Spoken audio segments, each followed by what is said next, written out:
Hello friends, welcome in my YouTube channel Academic Classes with Class. In this audio lecture, I will discuss 5 idioms and phrases. First idiom phrase है आपका paper over the cracks. इसका meaning होता है गलती को छिपाना।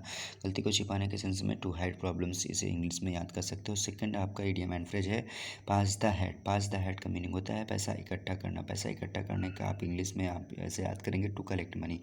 जैसे कोई भी मदारी होता है, कोई भी खेल दिखाता है, उसके बाद वो क्या करता है, आपसे पैसे को वसूलता है क्योंकि उसने मेहनत की होती है और आप उससे आसानी से पैसे भी देते हैं, तो टू कलेक्ट मनी उसका मीनिंग हो जाता है। आपका थर्ड इडियम एंड फ्रेज है पुल समवन्स लेग्स। इसका मीनिंग होता है मजाक करना। मजाक करने के सेंस में यानी कि इस तरीके से मजाक करना जो परेशान हो जाए, चिड़चिड़ा सा महसूस करने लगे, यानी joke with someone. Joke with someone का मीनिंग होता है मजाक करना। और आपका फोर्थ इडियम एंड फ्रेज है give a hand. Give a hand का मीनिंग होता है किसी की मदद करना, यानी किसी की मदद करने का ये सेंस है जैसे आपका दोस्त कोई भी स्टेशन पे फंस गया है और अचानक से क्या आने वाली है, ट्रेन आने वाली है, तो आप उसे हाथ देकर क्या कर सकते हैं, उसकी मदद कर सकते हैं। और आपका 5 इडियम एंड फ्रेज हो जाता है एप्पल एंड ऑरेंज, यानी इसका मीनिंग होता है दो अलग अलग चीज़ें।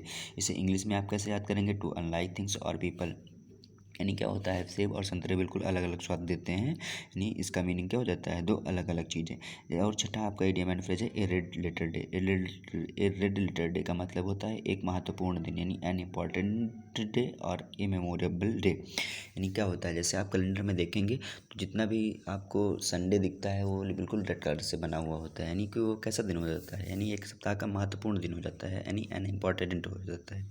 सत्वा है ए निडल इन हेस्टैग। ए निडल इन हेस्टैग का मतलब होता है पता बड़ा मुश्किल से लगना, ठीक है, यानी जिसका मीनिंग होता है something that is very difficult to locate, यानी एक ऐसी जगह पे स्थित हो जिसका पता लगाना कैसा हो, बहुत ज़्यादा मुश्किल हो, यानी कि इसका मीनिंग हो जाता है something that is very difficult to locate. आपका एट जो है इडियम एंड फ्रेज है डांस टू समवन्स ट्यून, यानी किसी के इशारों पर नाचना।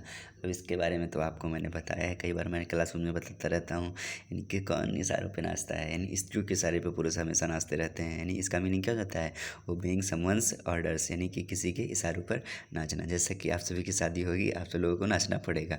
नाइन्थ क्या हो जाता है आपका idiom and phrase A white elephant हो जाता है, जिसका मीनिंग होता है महंगा और किसी काम का नहीं, यानी जिसका मीनिंग क्या हो जाता है इंग्लिश में आप इसे कॉस्टली एंड यूजलेस पोजीशन याद कर सकते हैं। यानी ये जैसे आपको थाईलैंड की बात की जाती है, यानी हाथियों के बारे में बताया जाता है कि थाईलैंड में बहुत जो है सफ़ेद हाथी पाए जाते हैं, लेकिन इस तरीके के हाथी वहाँ पे क्यों दिए जाते हैं, यानी कि जैसे कोई भी अच्छा काम करता था तो उसे सम्मान के साथ लिए सफ़ेद हाथी दे दिया जाता था, लेकिन उनको आप वो व्यक्ति यूज में नहीं ले पाता था। इसी तरीके से जो है ये कहावत बनी हुई है। आपका एट जो है 10 जो नंबर है वो आपका इडियम फ्रेज है 10 नंबर, यानी it A snack. Hit A snack का मीनिंग होता है बाधाओं का सामना करना, यानी समस्याओं का सामना करना, यानी इनकाउंटर ए प्रॉब्लम और ऑब्स्टेकल।